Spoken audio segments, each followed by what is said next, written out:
Le marché d'occasion est une jungle. Des promesses de fiabilité, mais la réalité est souvent brutale. Un bruit suspect, un voyant qui s'allume et une facture qui dépasse l'entendement. C'est la ruine programmée. Aujourd'hui, on arrête les longs discours. Voici la liste noire des moteurs à éviter absolument, le dit de fiabilité ultime pour déjouer les pièges des voitures d'occasion. Nous parlerons de pales connues et de défauts avérés. Le plan est simple. 5 catégories, 5 moteurs catastrophiques. Mémorisez-les, c'est votre meilleure assurance contre les arnaques. C'est parti. Premier moteur à éviter en occasion, le fameux 1.2 PureTech. Et le piège, c'est qu'il est absolument partout. De la petite citadine à la voiture familiale, on parle bien sûr des Peugeot 200 litres, 300 litres et des SUV 2008 et 3008. On le retrouve aussi chez Citroën sur les best-sellers C3, C4 et C5 Aircross et même chez DS et Opel depuis le rachat. La probabilité d'en croiser un en occasion est immense. La fiabilité catastrophique de ce moteur est bien connue, surtout à cause du problème de sa courroie de distribution.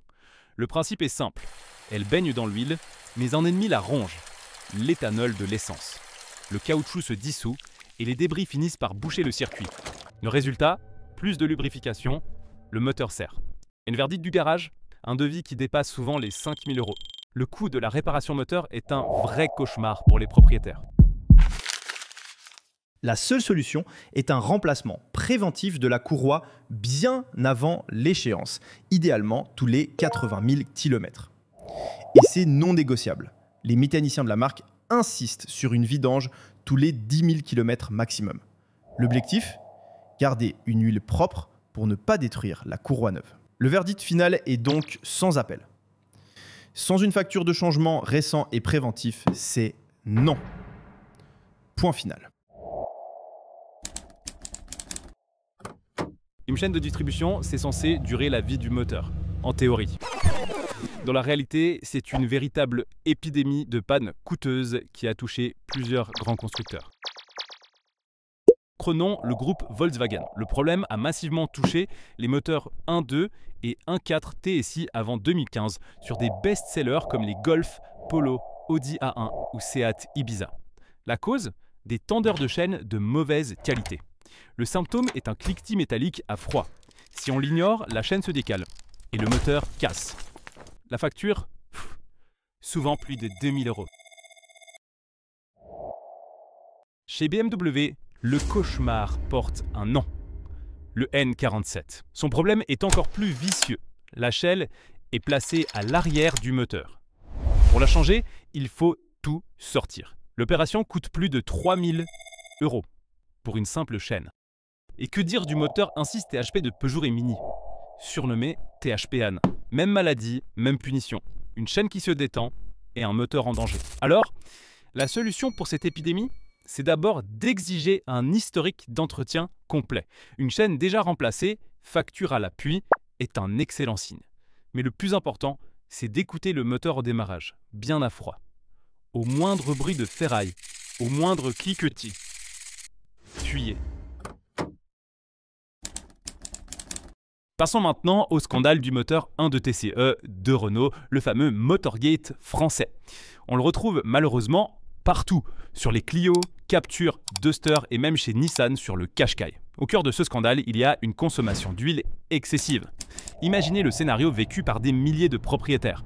70 000 km au compteur, une perte de puissance soudaine sur l'autoroute et le verdict du garage qui tombe, moteur HS. Le devis ? 8 000 €. Un véritable cauchemar. La cause est un défaut de conception, une pression trop faible dans le collecteur d'admission. À cause de cela, l'huile passe dans les cylindres. Elle brûle. Et à petit feu, le moteur meurt. Le verdict est donc simple. Pour les modèles produits entre 2012 et mi-2016, il n'y a pas de solution fiable. C'est l'un de ces moteurs qui ruine les propriétaires.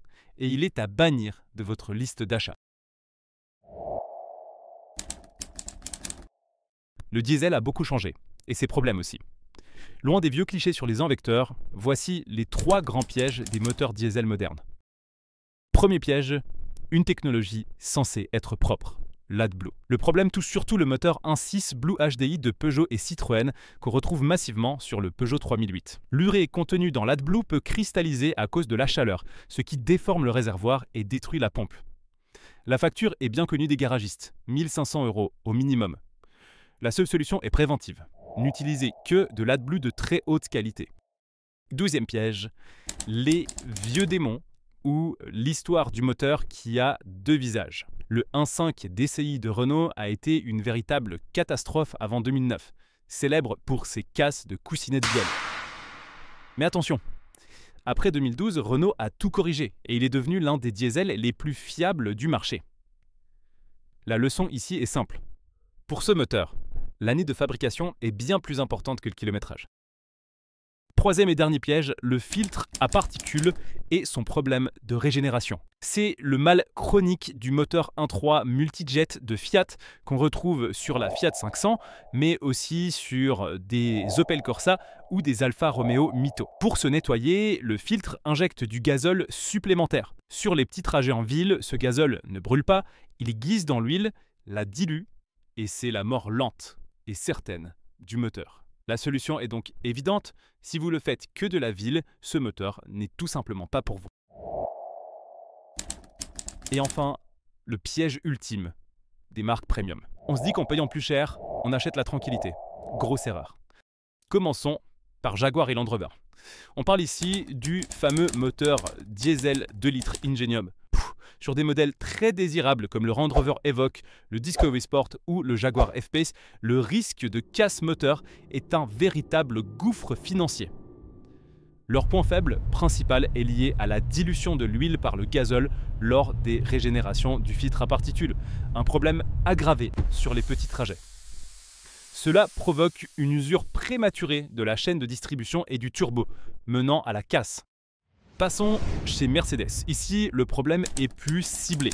Les injecteurs des moteurs diesel 2,2 litres avant 2011. On parle surtout de la fameuse classe C de l'époque. Le prix pour changer les 4 injecteurs est un choc. Souvent plus de 2 000 € qui s'en veulent. La leçon finale est donc claire. Le logo sur la calandre n'est absolument pas une garantie. Voilà donc la vérité. Elle est brutale, elle est directe. La fiabilité absolue n'existe plus. Mais dans ce combat, l'information est votre meilleure arme. Ne faites plus confiance à une réputation. Faites confiance aux faits. Alors avant d'acheter, faites une chose. Tapez le nom du moteur sur Internet. Pas seulement le modèle de la voiture, mais bien le moteur. Prenez le temps de lire, de regarder et d'apprendre toutes ses faiblesses connues. Ce guide est le vôtre. Alors aidez-nous à le rendre encore plus puissant. Partagez en commentaire la panne qui vous a le plus coûté, le moteur qui vous a trahi. Votre histoire peut littéralement empêcher quelqu'un d'autre de perdre des milliers d'euros. Votre expérience, c'est de l'or. Si cette vidéo vous a été utile, un pouce bleu fait toujours plaisir et abonnez-vous pour rester plus malin que les pannes. Merci de nous avoir suivis et soyez vigilants.